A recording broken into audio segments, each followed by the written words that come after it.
Hi everyone, it's Elizabeth here. So I wanted to do this video in regards to 7 types of addictions that you don't think about, so it's other than drugs.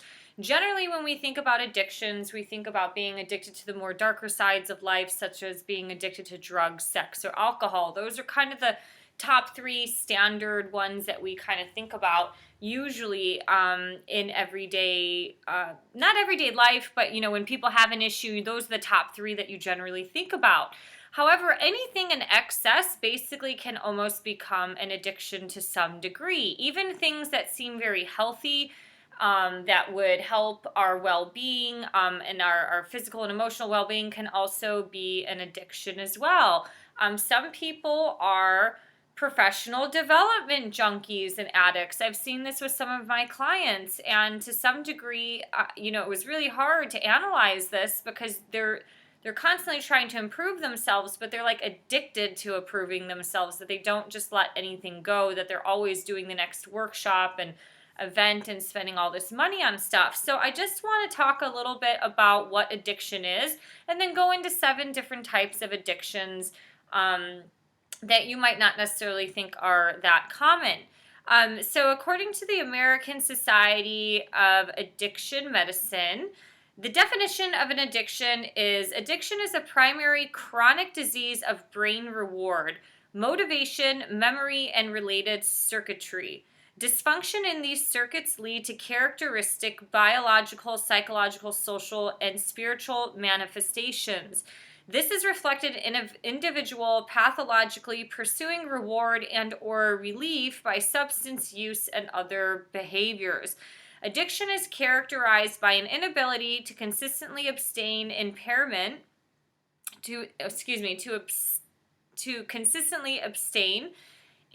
in behavior control, craving, diminished recognition of significant problems with one's behaviors and interpersonal relationships, and a dysfunctional emotional response. Like other chronic diseases, addiction often involves cycles of relapse and remission. Without treatment or engagement in recovery activities, addiction is progressive and can result in disability or even something as severe as premature death. So the one thing that we need to know is that addiction can happen in so many different ways, and we've seen more addictions today than we ever have been, and a lot of this has to do with the birth of technology.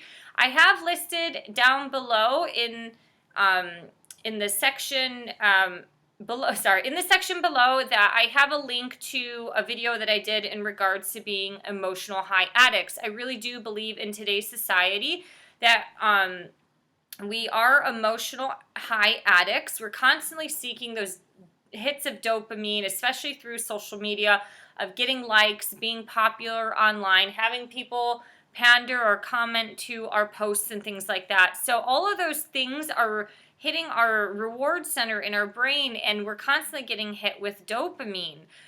So I just have an additional video linked down below, in addition to some blogs that talk about love and how we go through withdrawals on the hormone level when you're falling out of love. So let me go down here. So the first type of addiction that I'm going to talk about, which people commonly know but a lot of people are in denial about, is having a food addiction. So a food addiction is generally when you're overeating or doing some form of binge eating. Sometimes this can go into the other end of the spectrum with bulimia and anorexia, where people have a chronic fear of food.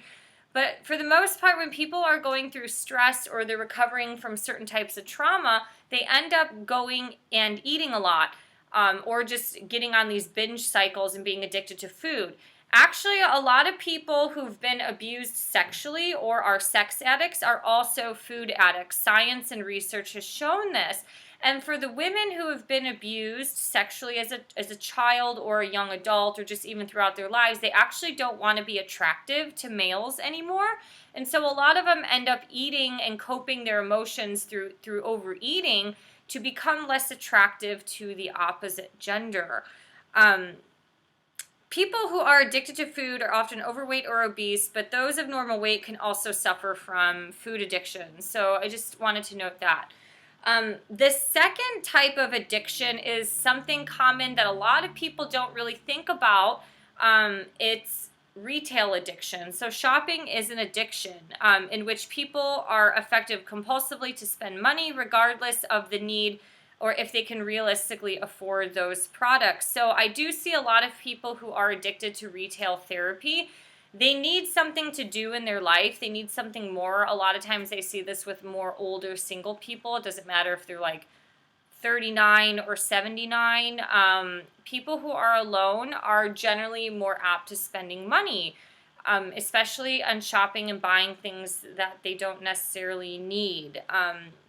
And once again, shopping, it's almost like the hedonic treadmill where it's like you get that new piece of clothing or a new something and you get that emotional high from it, but it's very temporary, and then everything kind of goes, it's almost like you're going up on the incline level of the treadmill and then it kind of levels out, and then you buy another thing and you go up and then it levels out. So you're constantly kind of going up and down, but you're not really ever progressing in the sense of wanting to either cut that addiction or just to realize like, oh my God, I have too much stuff.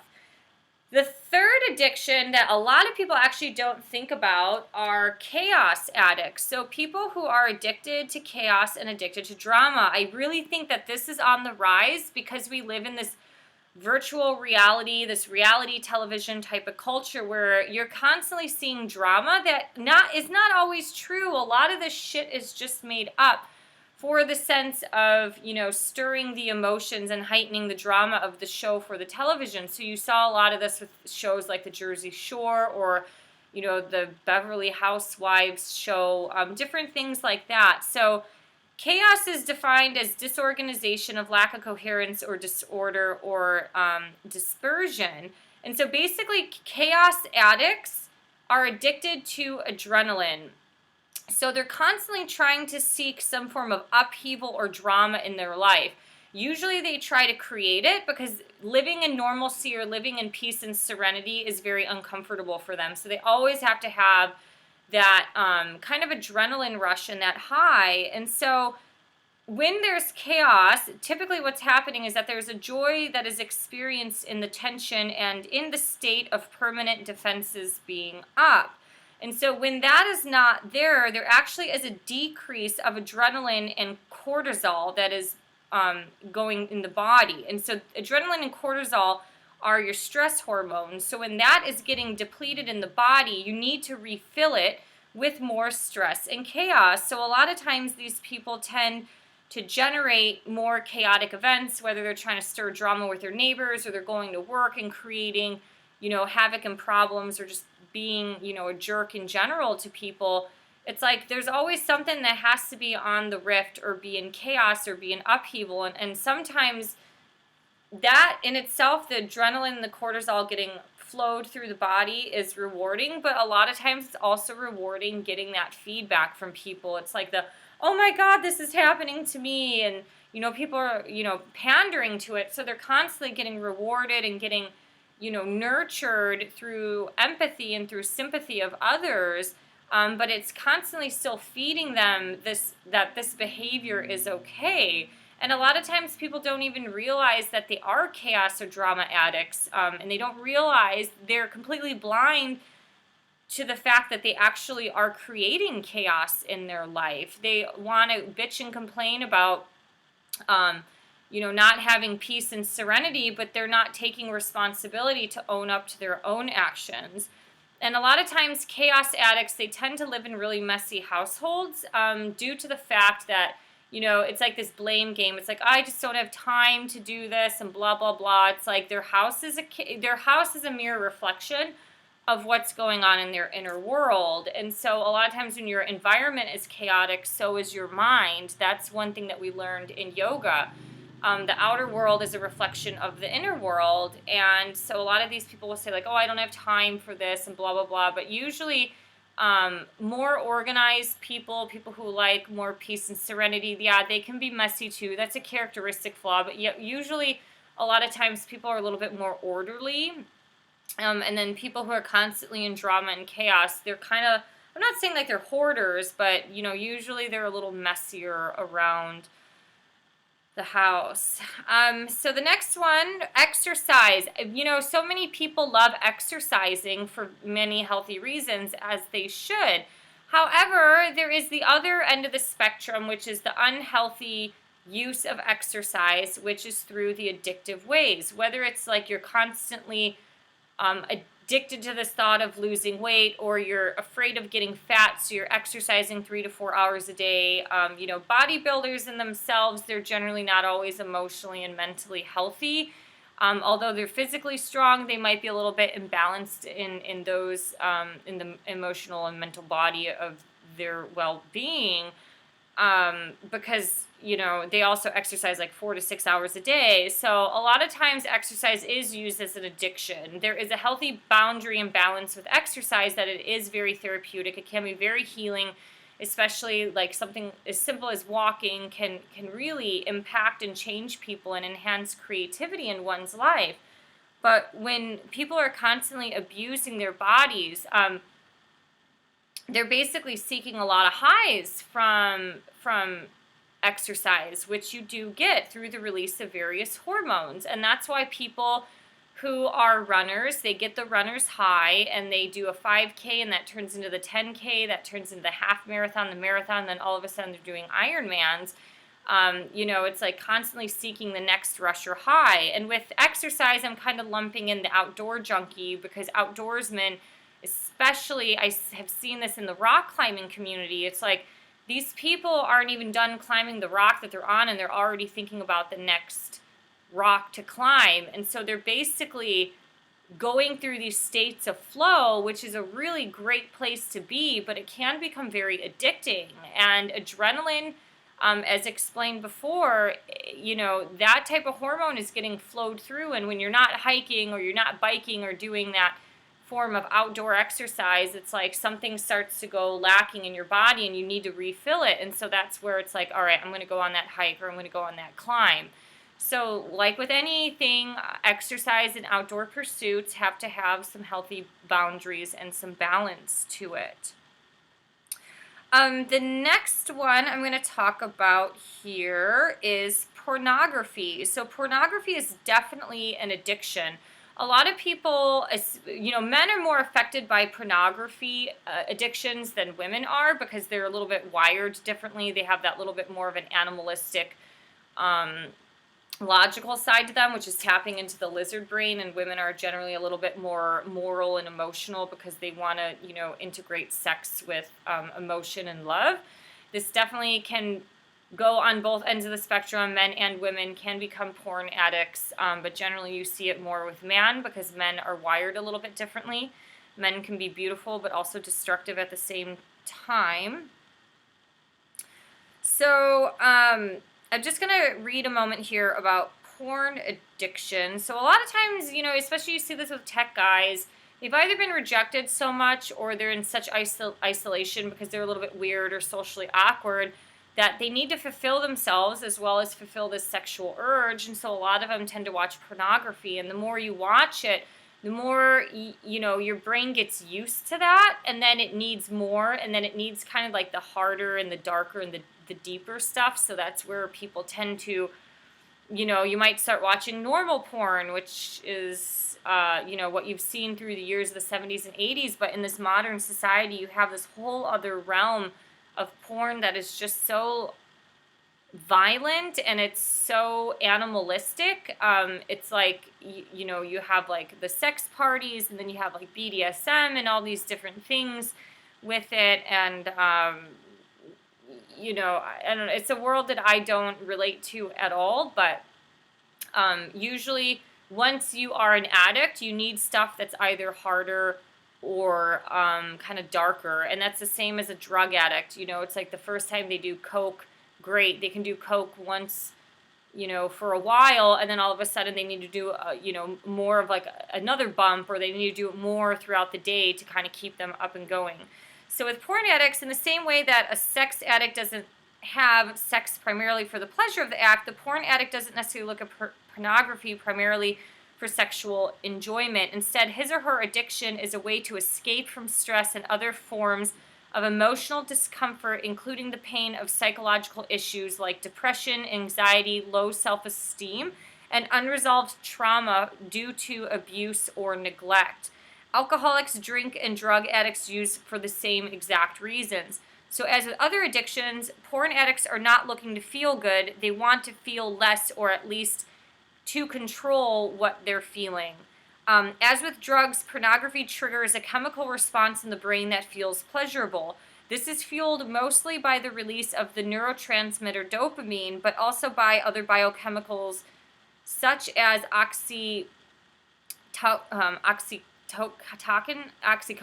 I can't say that, sorry, oxycontin, adrenaline, serotonin, and endorphins. Over time, porn addicts learn to abuse this naturally occurring reaction in the same way that alcoholics and drug addicts learn to abuse alcohol and drugs, intentionally triggering the pleasure response with pornography and sexual fantasy. In this way, the addict creates and uses that high as a way to avoid experiencing depression, anxiety, and other life stressors. So, yeah, and some definitely use pornography to sustain their sexual fantasies. They might not necessarily want to do that in real life, but they might fantasize about it. And a lot of porn addicts, sometimes they can spend hours a day or just even days in a trance-like state, zoned out in a neurochemical bubble, looking at and fantasizing about porn and sexual activity without actually masturbating or having sex. So, porn addiction, I'm going to probably do a separate topic, a video on this, because it's a really big issue today that it's rewiring your brain, and then it's rewiring your expectations to where you can't base what most natural, normal women want in real life versus fantasy, because especially once you start dabbling into the deeper, darker stuff, most normal people aren't into that. There are subcultures that are into it, that you can find it through that, but it's hard for a lot of these guys, once they become a porn addict, to sustain loving, healthy relationships, because they need to get off in such a different way that, a lot of times, I just use the word normal, like most people really aren't into those type of sexual fantasies, or their minds are so perverse, thinking that this is how normal girls or women want to be treated. And then unfortunately, once the women experience something like that or have that conversation, they end up having to reject the guy because they're not into it. And so then the guy gets rejected more, and then he's going to continue to reaching out to pornography to fulfill himself and to fulfill that sexual fantasy. The fifth addiction that I want to talk about is video games. If you are a gamer, a lot of times this is wired the same way a porn addict is. It's like they got to go on and get the next level, or like they got to achieve the next thing. An addiction is an addiction, whether you're trying to climb a mountain or you're just playing video games. Yes, video games definitely are addictive. So the source of the addictive quality of gaming is still unknown, but researchers propose that there is a process of playing and winning these games that trigger a release of dopamine, a brain chemical that elevates mood and provides a rush of energy. Dopamine is the same neurotransmitter in other addictive activities such as alcohol and drug abuse. Video game addiction is not currently recognized as an addictive disorder, but an obsessive preoccupation with games at the expense of real life activities or obligations shares some of the same characteristics of any other addictive behavior. Some might even say it can borderline psychiatric illnesses. So video games in itself, it's almost like porn. It's like fast food for the brain, the boom, boom, boom, the killing. It's like eventually all that stuff is getting seeped into your subconscious mind, and eventually it's going to rewire your thinking process. And especially if you do tend to be in isolation more, and the more you play these games and you get that social belonging through these online virtual communities of some dude in Pakistan playing video games with you, who's accepting you, and you're gonna find love and comfort through that instead of through getting rejected, by some girl on a date and things like that. Um, all right, and there's another end of the spectrum on video games. Some people think that video games can release the animalistic, aggressive side of people to where it's actually therapeutic, and maybe to some degree it is, but we do have to question how perverse and violent society is getting, and it's getting even more bizarre now with the rise of all these zombie type movies, these killing video games, pornography the way it is. It's like we are really rewarping our minds, almost like we are zombies ourselves. So the last addiction, the seventh one that you might not think is actually an addiction, are love addicts. So sex love addiction is very interesting because a lot of times, like I mentioned earlier, people who are also sex addicts can also be food addicts because they're constantly trying to fulfill their emotions through eating food, specifically sugary or junky, salty foods that tend to release certain type of chemicals in the brain to help you feel, warm and comforted. So love addicts' lives are almost entirely focused on the rush of a new romance when everything about the other person seems new and exciting, and the ways in which that individual talks, walks, eats, sleeps, and breathes is endlessly fascinating and stimulating. This intensity creates a surge in chemicals in the brain, primarily the neurotransmitter dopamine, which is linked to the pleasure and reward center of the brain, but also it's linked with adrenaline, serotonin, oxytocin, and various other endorphins. This feeling is similar to the rush brought on about by sexual addiction and also by drugs and abuse like cocaine and heroin. This is the high of the love addiction. Love addicts believe they're searching for real, lasting love, but in truth, they're perpetually chasing the excitement of a new romance without fully realizing that this is just the early stages of a relationship, which has these moments that are fleeting and it's not indicative of healthy, mature intimacy. When the intensity of a new romance inevitably wanes, love addicts discard the relationship to once again seek the rush of someone new. So a lot of times this can be helped through sex love addiction groups as well as with a therapist in general. I've seen this a lot, especially with these more outdoor junkie guys who are on the emotional high rush and binge. They tend to sweep women off their feet and then just kind of junk them off to the side after 3 months. They tell them all these beautiful things like, you're my soulmate and I've never met anyone like you and I want to go hike this trail with you and blah, blah, blah, and all this shit. And, it's like once they get bored or they kind of start to see reality instead of lust, that's when they discard the relationships. A lot of relationships that have a foundation of lust, like just being sexually attracted to somebody, that's necessary, right? But it's the point when lust starts to wear off. It can take several months. It can take a year. That's when people start to leave because things just start getting a little like meh, like a little platonic or just a little more boring than it was at the beginning of the relationship. So those relationships that have the foundation as sex, those typically do not last because lust and infatuation are not long-term goals. You need to have love, you need to have friendship, you need to have, some sort of boundary or baseline to help the relationship establish and grow. So those are 7 different types of addictions that you might not necessarily think about. Some of them are a little common sense, like the retail therapy and food, but certain things like falling in love, as well as the chaos addicts, they definitely, those are different types of addictions that, especially if you come from a more broken type of home, you can start to see which ones pertain to you. Now, like I said, anything can become an addiction. Even healthy eating can become an addiction to where it's unhealthy because there's an obsessiveness over eating so clean that you're afraid of, eating a chemical or afraid of, eating something that's technically not healthy. And when anything becomes an obsession, it can become an addiction and actually, be worse for you off than if you were just to go to a party and enjoy yourself.